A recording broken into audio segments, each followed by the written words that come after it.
Welcome! In front of me I have Honor Watch 5 and I'm gonna show you how to unpair this watch from the Android phone.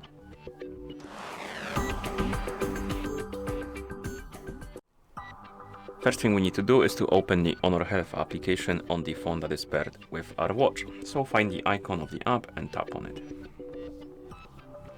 Once the application opens, you probably will see the health page.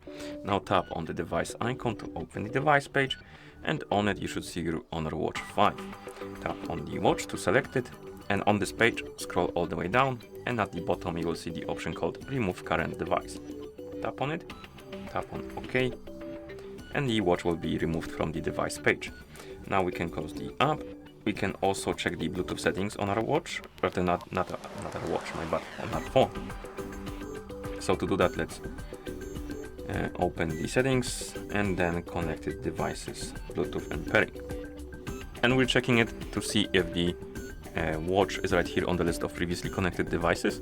It is not, so we can close the settings, but if it was here, you can tap on the settings or info icon, I believe, next to it, and then tap on remove or forget to disconnect it completely. And once you're done, you can close the settings and the app, and that's how you unpair this watch from the Android phone. Thank you for watching. If you found this video helpful, please consider subscribing to our channel and leaving a like on the video.